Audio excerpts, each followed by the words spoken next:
Hi, this is Jennifer from Positively Learning, and today we're going to be talking about IEP snapshots. We're going to be talking about what is a snapshot, do you need, what needs to be included on them. Now, I could easily do a video with a checklist of all the different things that you can include on a snapshot, but I feel that there are some very important details that I want to share so that you can make a fully informed decision.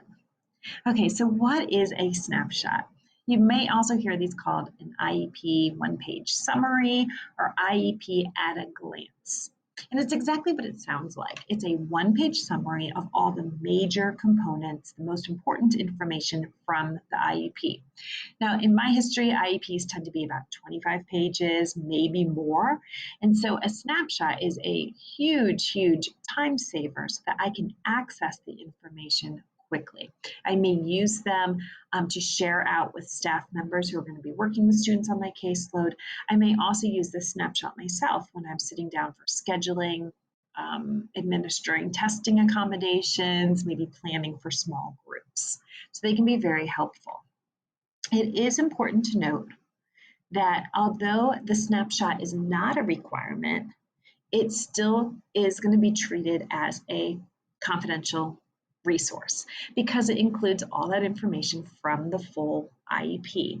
So even though there's some awesome templates out there and some of them even look super cute, it's still a document that needs to be securely shared. It's confidential. We want to protect that information. One other thing I want to mention is that a snapshot is not required. Your school may ask you to do them, and they are nice to have, but it's not required. So it's not like an either or. I'm going to be sharing the snapshot or the IEP. It's not either or, and if it was, it would just be the full document. It cannot take the place of giving access to the full document for all the key stakeholders, and they have to read that full document. So if you're giving a snapshot and they're kind of like, cool, that saves me like a couple hours.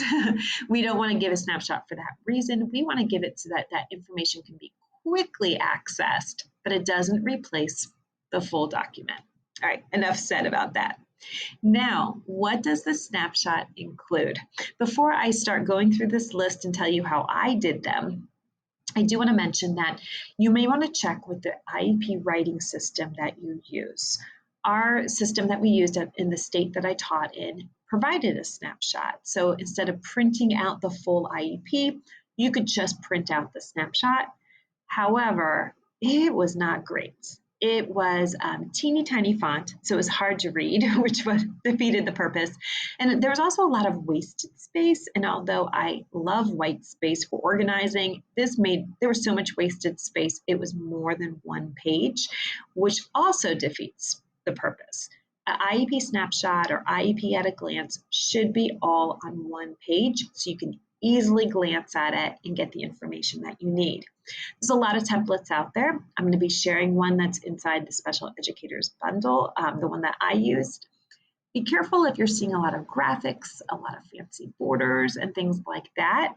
You want it to be as easy to read as possible. You also want to make sure it is on one page. Okay, so what information needs to be included? So take this with a grain of salt. Ask yourself the questions that I'm going to be asking as I go through this list. One is student information. Now, I definitely needed the student's name on the snapshot, but the next part says age, date of birth, grade. Which one do you need for most of the paperwork that you're filling out as a case manager or special educator?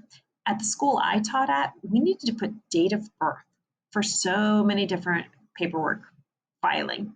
So that I wanted to make sure was on the snapshot so I didn't have to go and open the IEP and look for the date of birth, close the IEP, open the next student's IEP. I didn't want to do that. So I wanted to make sure that was on the snapshot, but yours may be chronological age or grade. The next part is disability. Do you need the name or do you need the code? At my school, we needed the code. So I wanted to make sure that was also on the snapshot.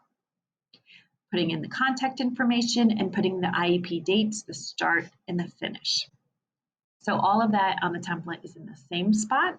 So whether I'm working with a student in kindergarten, first grade, second grade, so on, my eyes automatically know where to look to find that information.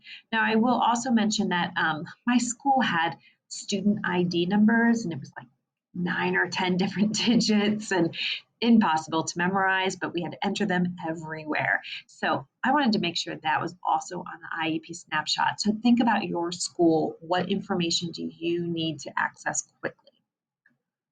The next area is services. I want to put the service area, the service providers, and then the time. And that could be minutes, it could be hours, it could be days per week.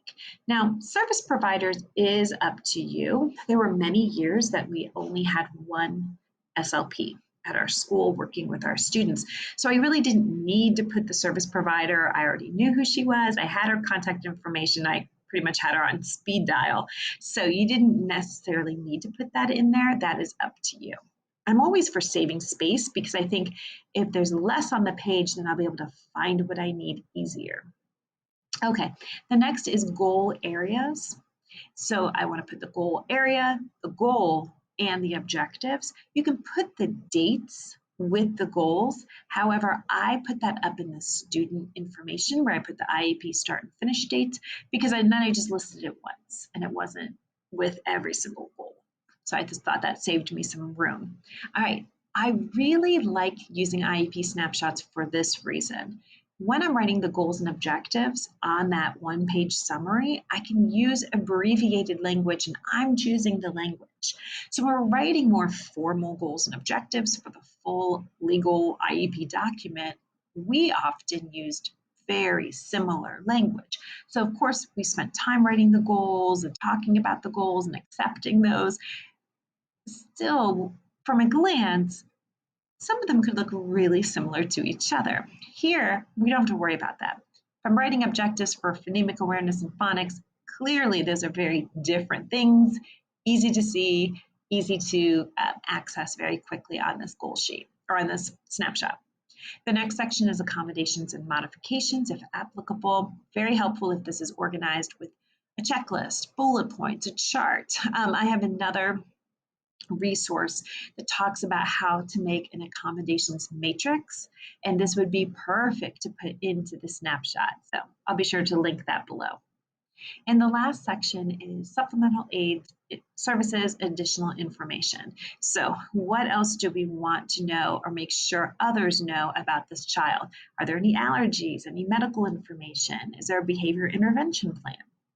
The next part says motivators, identified reinforcers, and student strength. Very important things. However, I didn't always include them. And the reason was because I worked with very young children. And what was reinforcing in September and October may definitely not be the same information in November and December. And I'm writing this snapshot to support this child and to support staff members. So I don't want to lead them astray with that. So that keep in mind. All right, so do you really need to create a snapshot? No, it is not a legal requirement. It's not part of our job, although I think it is a really nice to have. The main thing, well, there's two things. One I already mentioned, it doesn't replace the IEP. So if you feel like providing the snapshot for some reason would possibly keep someone from reading the full IEP, then I'd say don't provide the snapshot, or maybe provide the snapshot afterwards, after they've had an opportunity to look at it. That is totally up to you. I do think they are really helpful to provide. I also think they're really helpful for yourself when you are planning and scheduling. Another thing I want to mention is when you're using a template, and I use a template, I've got one here. One thing to be really just cautionary about is getting into the assembly mode where you're opening up an IEP, you're cutting and pasting the information into the snapshot, boom, you've got it. Huge time saver, right? That's what templates are all about. But I do want to be really careful. My best snapshots were when I really took the time to read through the IEP, and then I went back and reread and pulled out the information that was really helpful. I put it all into one page. I had to kind of nudge and summarize and abbreviate to make it all fit. So this is like a customized IEP snapshot. But when I was done with that process, I had such a deep understanding I didn't even need to really look at it anymore because I had gone through and done all that work. I am not suggesting everybody needs to do that. A template is perfectly fine, but just if you see yourself getting into that, like, I can get 5 of these done in the next 20 minutes, resist that idea. We don't want that to happen. We want to get the big picture of the IEP, not like replace the IEP. Okay. And then, of course, I mentioned confidential information, even if they look amazing and they look cute and they're wonderful and they're so awesome to share, they're still confidential documents. So that's a picture of the IEP templates that are inside the Special Educators Bundle. You would get a cover sheet that gives some information similar to what I talked about in this video, the different categories that you would include. And then I have 2 different formats that are editable, where you can just enter the information in there, and you still have opportunities to customize it and make it your own as well. All right, I hope that was helpful for you in deciding whether you're going to be creating snapshots or not. And let me know if you have any questions. Thank you.